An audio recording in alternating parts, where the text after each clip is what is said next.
got some Doom news for you. Yes, thankfully QuakeCon wasn't all about Fallout, there was some Doom news for you as well, as the campaign has been revealed to be only single player, at least as a standard version, which basically means that there will be no campaign co-op.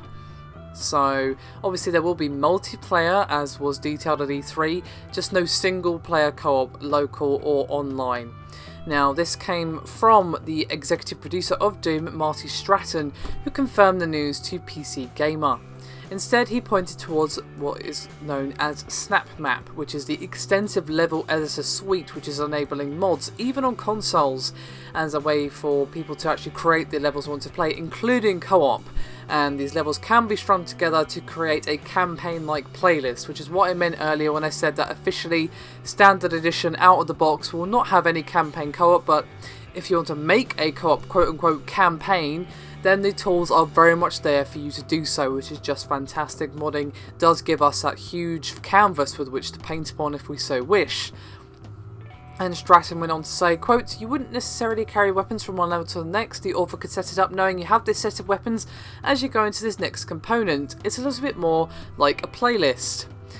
And this could be something that they would change. He did go on to say that, quote, "This is probably something we'll think about for future iterations." So maybe DLC or future Doom games might have it, but for the moment, Standard Edition, no local or online single player co-op or anything like that, unfortunately.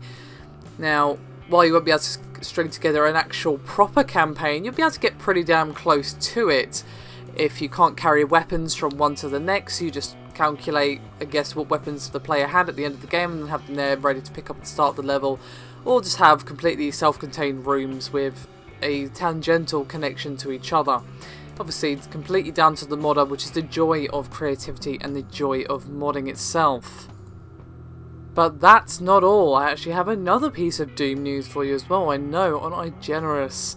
As we do have some information regarding the frame rate and resolution, and 2 guesses for which one, and no prizes for getting it right.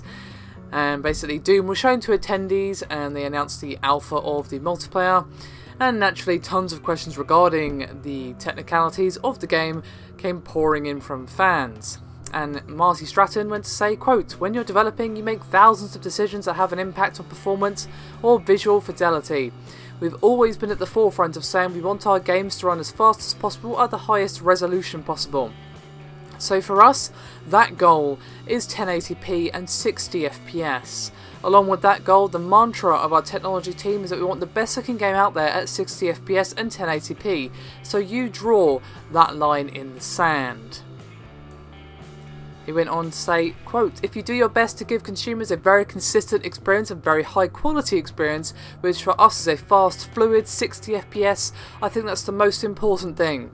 It's when you cut corners and you end up with a game that doesn't feel good and it's slow and it's just a hodgepodge or of a lack of focus throughout. That's when things start going awry. I think we'll hit all of our goals." So there you have it, that's what they're aiming for. Whether or not that will be the final frame rate and resolution, we won't know until it comes out, which of course is not until next year. Still, hope you've enjoyed this double dose of Doom news. I'll see you next time. Thanks for watching.